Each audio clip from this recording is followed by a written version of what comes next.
ሰላም ሰላም የኡርጂ መልቲሚዲያ ተከታታዮች፣ ዛሬ እንደምታዩት ከስቱዲዮ ወጣ ብለን በቀበና ያለውን በቅርቡ የተሰራ የቀበናን ፕሮጀክት እያሳየን የምንቆይ ይሆናል። እኔ ግን እዚህ እያየው ያለሁት ነገር ብዙዎቹ በጣም የሚያስደስት በአይን አይተ የማይጠገብ ነገር ማየቴ በጣም ደስ ብሎኛልና እስከ ፍጻሜው ድረስ ከኔ ጋር እንድትቆዩ በዙሪያው ዞረን እዚህ ምን እንዳለ ምን እንደሚገኝ ሁሉንም ማስቀኛቸው ይሆናል። ቀበናን እንደምታዩት በዚህ ሁኔታ በጣም ተጨርቃ አምራ የምትታይ ቦታ ሆናለች እና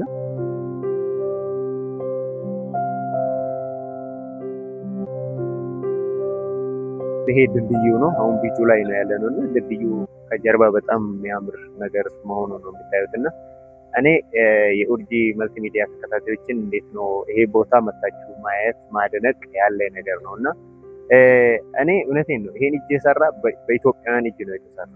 ይሄንን አለማድነቅ መቼም እንደ ኃጢአት እንዳይሆንብን የተሰራም በእኛ ልጆች፣ በእኛ ህዝብ፣ በእኛ መንግስት፣ በእኛ ዜጎች ስለሆነ ይሄንን እንድናደንቅ በዚሁ አደራ ማለት ፈልጋለሁ። ኡርጂ መልቲሚዲያ አሁን ጀምረዋል። አሁን ሀገር ውስጥ እየተሰሩ ፕሮጀክቶችን በየቦታ እየሄደ ለእናንተ የሚያቀርብ ይሆናል። ሀገራችን የእድገት ጉዞ ላይ ነው ያለችው እና ድሮ ምናልባት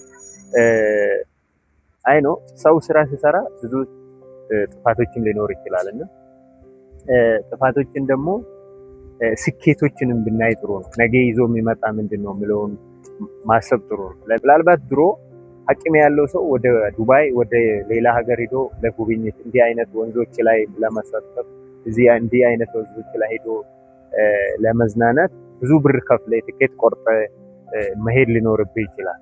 ዛሬ መሄድ አይጠበቅብህም። ዛሬ እዚሁ ዱባይን የሚያህል ቦታ እንደ ዱባይ መዝናኛ ተሰርቶ ማየቴ በተለይ በኔ ጄኔሬሽን ይሄ ማየቴ በጣም ደስ ብሎኛል እና የኡርጂ መልቲሚዲያ ተከታታዮች ቀጣዩም ደግሞ ምን እንዳለ እስከ ፍጻሜው የሚያሳያችሁ ይሆናል። እስከ ፍጻሜው ከኔ ጋር